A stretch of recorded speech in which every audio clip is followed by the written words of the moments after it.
Yesterday, we did a little bit of a transparent dive into Zap and some of the things I thought would be helpful as you guys are building apps this week. This talk, I took a little bit of a different approach. When I originally submitted it to John, it was going to be more along the lines of what Justin talked about, which is like how we handle forms in Bolt 11 and error messaging in Lightning today. I feel like a lot of these talks started to overlap. Like there's only so many times I could tell you how to decode Bolt 11 invoice and like Google gRPC. So I changed it last night for a bit of a more meta approach. I think one of the coolest things about Zap, in my opinion, is that it's still here.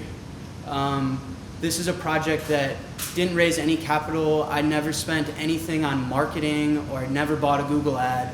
But it's been a year and a half now and it's alive. And like this is one of the coolest moments of my life. This project I started, I saw featured on Business when I was watching Elizabeth talk. And the point of this tweet that I want to highlight here is that like Zap started as a project in my bedroom, but it survived and it's alive and people use it still.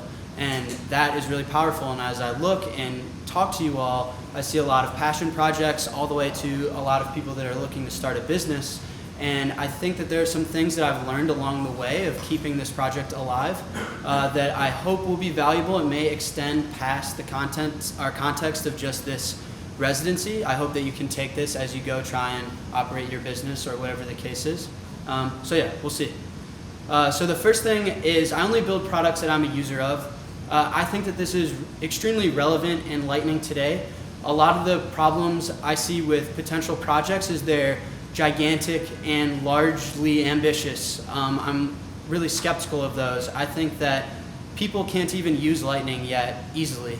And building products that you are a user of where you understand the solution and the problem that people are facing gives you a really unique ground level relationship with the users in the community that you're trying to extend this product to.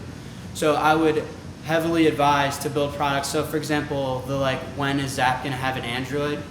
The answer to this is I don't know. I also don't have an Android, so I have no interest in building it. If I do build a Zap for Android, I'm gonna buy an Android. And this really low-level practical approach to just getting something real that you understand and that you can innovate on, I think is really valuable. A lot of the projects in the Lightning space today that seem to have survived and thrived and that people use are real use cases that these people understood, and the person who built it was also the first user of the product as well. So that would be my first tip of advice of people that are trying to make a career out of building things on top of Lightning. Second is pick an enemy when you're marketing. Be authentic and relatable and contrast your product or your solution against really familiar other services. When I say pick an enemy, I don't mean get in the boxing ring with Roger Ver or anything like that. What I'm trying to say though is make sure that you're contrasting your solution against what people are typically familiar with. The story I can tell with Zap is, so I wrote this blog post in August of 2017, so well over a year. And this vision that I really wanted to put out in front of people in the world and get people to relate to it and understand it and unite behind it is still the same thing that I'm pitching here today. What I contrasted against back then was this idea of Segwit 2x and Bitcoin Cash, and this was a summer of a lot of fighting.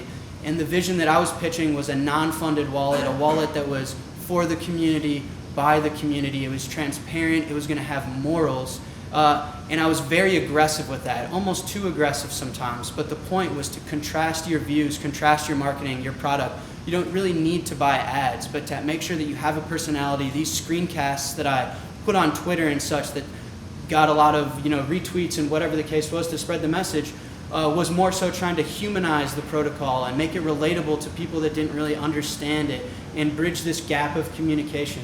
So I think that it's really valuable just to go back here to really make sure that even with Renee. Renee's building a custodial wallet this week, and I urged him to contrast it against Zap. Right now, Zap is hard to use. Neutrino is not very stable. Setting up a remote node, then porting over your macaron insert onto the machine that you're running Zap on, setting that all up sucks.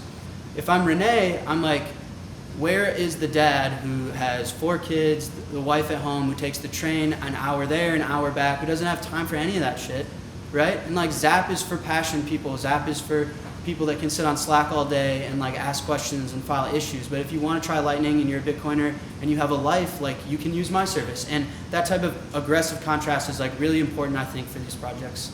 A lot of the like scammy marketing and stuff, scammy being like the ICOs, the shiny like CoinMarketCap ads that people buy, I just don't find very interesting.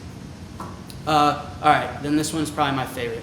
Limit your scope and please just ship the thing. Ship the thing. A great product, especially in this space when we're building on technology and protocols that are ever-changing, they're moving, not only the code itself and the functionality itself, but just how people look at it and relate to it and understand it and trust it. Great products in this space are ones that can successfully iterate and successfully evolve. They're not ones that are geniusly crafted in someone's brain over a 12-month dev time. They're ones that are real, it's a problem someone's facing, they ship it, and the truth comes from the market. For Bitcoin and Lightning, like there's too many unknowns and uncertainties, there's too many assumptions that we're all making. And a great product on Lightning in particular will be one that can adapt to this ever-changing environment, like Koala was just saying, of one that we assume will take 10 more years to really scope out some of the full potential of this stuff. These products will need to be able to mold itself into its position in the environment that you ship it out to. Don't try and build like a very perfect product right away, just ship it. I love this quote from a mentor of mine. You can only iterate on something after it's been released. Prior to release, you're just making the thing. If you change it, you're just making it. Iterating is when you change and improve after it's out. So if you want to iterate, just ship it. Until you ship, it's all opinions, all of your guesses. So this is the point, is that the market will tell you the truth. And so I really love telling this story when I try and urge builders to do this. So here's a story. This guy's name is Robert Irwin. Irwin was a popular artist, most famous for how he explored perception in art. That was his thing. In 1970, there was a young curator at the MoMA, in New York City here. Hopefully I check it out while I'm here. And she was trying to get backing for Irwin to come and do an installation at the MoMA. Everyone said no, so he officially got declined, but the room remained empty. And she ended up inviting him just privately to just come sneak in and try and pull off an installation. So Irwin shows up. It's a dark room, it's kind of weird and sketchy. He hangs out after everyone leaves and the janitors close shop, and he hangs out there late into the night, and he's there early in the morning before everyone shows up. And he's trying his usual bag of tricks. He brings all of his stuff from his studio, he's planting sculptures in the room and all of these things, but they don't seem to be working. The room's really tricky and quirky, and he's not even supposed to be there in the first place. What he then decides to do is, instead of trying to fix the room or add on to the room, he's changing the room. So there's no pictures of his place at the MoMA, so this is just like to help visualize, but he does 3 things. The first thing he does is he takes this bank of fluorescent lights that was in the room and he replaces it with these alternating warm and cool colors to give a more calm, vibrating like vibe. There's a wall that's significantly shorter. The ceiling was slanted, and it's really quirky and weird, and it pushed people away. He took a piece of piano wire and he stretched it across the wall at eye level so that it was really difficult for your eye to rest there, that no one could look at the wall and analyze it and be disgusted by it. He kind of bounced attention away from the wall with this simple piece of line. And then lastly, he installed this translucent fabric on top of the ceiling, only halfway, to give some type of natural light and a different vibe of lighting in the room, so it wasn't such a 3rd floor cornerstone room that wasn't being used. Meanwhile, like, life goes on at the MoMA, New York's busy, and everything in here is expensive and it's happening. I feel like every day I wake up here, it's like the Super Bowl. And the amazing thing though is this room stayed up for 6 months. Incredible. It wasn't supposed to be there. No one really noticed. It was kind of your job as a user of the MoMA to walk by, and it was your opinion of like, was this on purpose? Is this an ongoing project that's in progress? Like, what's really going on here? Is this a mistake? Did someone just get fired? but no one had an issue with it. It just kind of existed. It crafted itself and formed itself into the environment it was in, and it survived and it existed. So this was like a really beautiful moment for Irwin that no one really noticed his art. He was able to create art and change perspective and interact with people without making such an outlandish claim. The art was abstracted into the environment and it just was, This is a very common idea in designing products as well. A lot of people talk about this Irwin guy and take inspiration from him. When I look at Zap and talk about Zap, I commonly say to other designers that I pride myself on Zap having a responsive design. I don't mean the responsive design that Koala implemented to have mobile support. I mean that as an attitude. This is a screenshot of the first time I ever publicly put Zap out there. And this is the same app today. It's the same code base. It's the same weird switch case of how I implemented gRPC. Zap doesn't have any strong opinions on how anything should be designed or how LN payments should look and feel, how channels should be opened and closed. Zap is confidently available in response. A tiny change here, a tiny change there, communicating to our users, having a strong position in how we feel, who we are as a brand, and just adapting to this ever-changing environment that is becoming the Lightning space has really been part of why we're still here today, is continually changing and keeping pace with the ecosystem as a whole. And then lastly, or there's two more. Don't try and understand what a user wants. Understand what a user is trying to accomplish. A lot of people that look at Zap for design inspiration have come up to me this week okay, so here's my button, and how should it look? And I really want to shape the mental model of that type of design. We can always make a button look a little bit better and stuff. So I'll tell a little story here. This is a very old Zap syncing screen, and I launched this and a few other versions, and there was a user on Slack that was livid, so upset. They were saying that because how hard it was to deposit onto Zap with this tiny little address down here, and the fact that the channel button to open a new channel was so small in the top right that we were hindering Lightning adoption, and that Lightning could not possibly get to mainstream with this type of user interface, and that I was at fault here. And now I'm not trying to, claim pity on myself or anything, but I was bitch, what? What's going on? But as product builders, you often have this relationship where users demand, and be very careful in just making the button bigger and making the address in the center and offering a QR code or whatever the case is. I instead like to ask users to tell me a story. That's what I famously love to say, is tell me your story. What's going on? What are you really trying to accomplish? Because there's no way that the 30 extra seconds it took for you to find the button is hindering Lightning adoption. Why are you really so upset? So this was the user's story. The user has cash. This user gets paid every 2 weeks at their job. They take excess cash and they use it to buy Bitcoin and experiment with things like Lightning.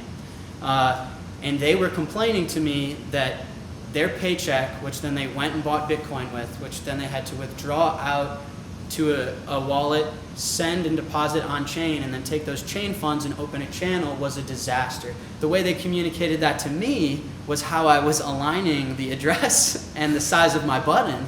But the real pain was this, was going from cash to using Lightning. So if you understand what's trying to be accomplished, it's honestly much more clear that I don't need to make a button bigger at all. That's not going to help this. This scenario sucks a ton. It sucks. It's not good. Hopefully we can get exchanges onboarded at some point when Lightning's more stable. But this was the issue. It has nothing to do with my button. So something that I'm doing right now with Zap is I have very close relationships with some exchanges and desks and banks that are crypto friendly. And we're looking to launch an option soon where if you open the iOS app and you would like to put in your debit card and give us some money, we'll be happy to give you channel capacity in return. Be no problem. That's a much cleaner solution than increasing the size of the button. But do you understand the mental model that you take in shaping these products and crafting this experience for people is just understand the problems really well at a low level, have these conversations very openly, ask people to tell you a story and understand what they're trying to accomplish rather than what they want. They don't really know what they want. It's my job to give them what they want. It's not their job. If it was their job, they can fork Zap and build their own. So, a similar story, I love asking people if I can watch them use Zap. I love doing this. I have like the screencasting tool, and a lot of users in the beginning would download Zap, sync was great, Neutrino was working on testnet, throwing parties, and they would get to this empty state and then shut it down because it was so overwhelming to figure out how to open a channel and who to connect to. They didn't know like how to find a y'all's pub key, where to find a routing node, how this works. And originally I was getting feedback like you need to have channel buttons bigger and all of this stuff, but the simple answer was to just have like a suggested nodes list. Like here, like if you guys are first downloading it, these are some really popular nodes or whatever the case is, and like just click one and like get started. But it wasn't about making any buttons bigger, like making the channel section red so that users were like beaming at it. It was just like understanding what's really going on. And solutions are much more clear and simple. So when you are approaching a product and designing this stuff, this is a lot of the stuff I've learned over the last year and a half that I do every day, which is how Zap has this reputation of being a very carefully crafted UX UI experience, and this is what kind of goes on behind the scenes. And then the very last one is invest in things that will last. What I mean by this is something Bezos echoes a ton. The very famous Bezos example is his investment in delivering products fast. The idea is that no one is going to order a pair of shoes that will ship and be at your door at your convenience tomorrow and be like, just take 2 weeks and give it to me next month. That's not a thing. Fast shipment is a theme, a movement, and faster shipping has shown bigger user retention. It's something that's it's a pattern that's lasted a long time. Bezos invested a ton of money and capital and resources and time into distribution centers, efficient delivery infrastructure, all of these things, and he's investing in stuff that is going to last. How I bring this to Lightning, this was the very first mock of the iOS app. Looks nothing like today, but we had this network section, and these are channels. And I thought that it was like really dope. And that you could see who's online and offline. You were able to click it and like view capacity. But people would download the app and start sweating, like basically when they saw this screen. Dealing with channels was so overwhelming to them. They didn't understand it. The UI wasn't communicating it well, and it was much more of a hassle than it was a pro. So this is how we fixed it today. There is no channels.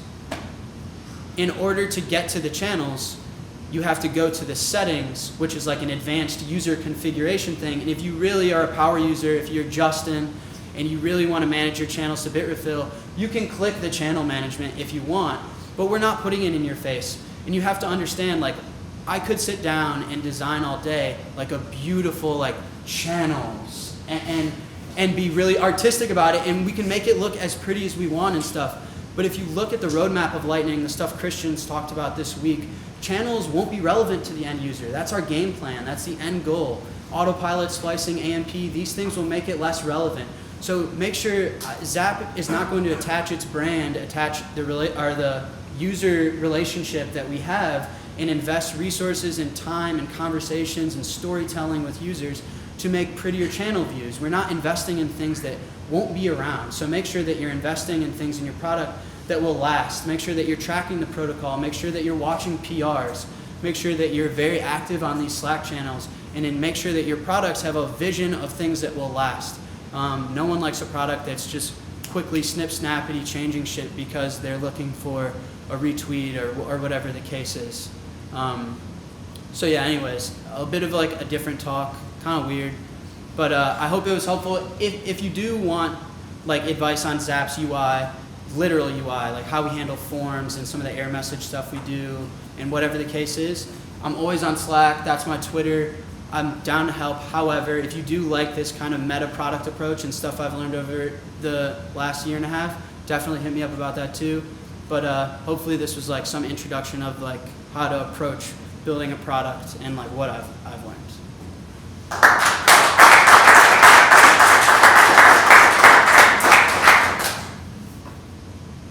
Yo. You see there being a risk of like pushing product out, getting people to use Lightning and seeing the state that it's in right now, and like feeling like it's not going to be good, and kind of scaring off the early adopters. So the question is like, do I see a risk? No. But that's just my approach to building Zap, I guess. Like, if you do feel that way, I think that there's total valid reasons to feel that way, and that's okay, and that's just how you feel, and you can wait till it matures. You know what I mean? If you do feel that your product takes serious stability, like for example, an integration to an exchange, BitMEX here, that might take a little bit. I would not ship it if I were him. It's just all context. If I'm with Zap, there's two things. There's like the L&D component, which is a lot of more back-end crypto stuff. A lot of that stuff goes over my head, and Lalu's a wizard. And then there's the UI stuff too that I'm much more active in, and trying to understand the experience that users would like to have, how they relate to Bitcoin today, what they know, what they don't, what makes sense to them, and building this relationship with the user that you can do right now, no matter how stable Lightning is. Ship a screen, see how they interact with it, see what buttons they think are too small, have them tell you stories. That stuff's immensely helpful no matter how stable Lightning is. You know, the relationship that Bitcoin has with the end user today is disgraceful. It's really bad. So there's a lot of work that we can do with just UIs and trying things. But if you have something like an exchange or some really high level idea, yeah, there's no problem in saying, hey, this stuff is in beta. That's totally valid. Yo. How will I be brave in shipping? So for example, you mentioned like custodial wallet service. There's the fear of people stealing funds, hacking the server, regulation stuff, right? I mean, the software is not the issue here. What's the moment of like going there? Like, what hinders me? Like, how would you approach this? Because you were like, just bring it out and learn with it, right? It's like, is this your stance of like, put it on, and if you get like a letter from the IRS, you're gonna see like how you, or if somebody hacks your server, you know, you learn this, or like, how do you reflect on this? Yeah. Am I repeating questions, John? I'll summarize that one. Sure. So, how can you continuously ship, and be brave with getting your product out there while maintaining some best security practices and not exposing user to risk? Yeah, or yourself. Like, or yourself, yeah. Regulation Legal stuff. Sure. I mean, to be honest with you, like, hopefully intuition should cover that. Don't ship anything that's going to put you in jail. Don't quote me on that. I'm not going to bail you out, Renee. I'm sorry.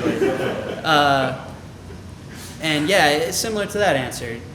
If you're going to be shipping things that are exposing users to great risk, then don't. Even the protocol implementations shipped with like a branding hashtag, like reckless, reckless, reckless. And they even are being transparent about how the risks involved and such like that. And that's turned out to be okay. It's been a tremendously valuable experience for these devs to have users building on top and interacting with their protocol implementation and learning tons. A lot of the things that they build weren't brainchilds 12 months ago. They exist today because people are testing and using their stuff. So there should be a balance there. Like, don't launch something where people are going to lose all their money, but don't wait a year until you have a perfect solution that only you've tested, because that's just not where the truth is going to come from. The truth is going to come from interacting with these people and having people use it. If that makes, yeah. We could talk later. Yes? It seems to be exactly from the people who are Bitcoin in general. It's a beautiful user experience. What do you think of the user experience in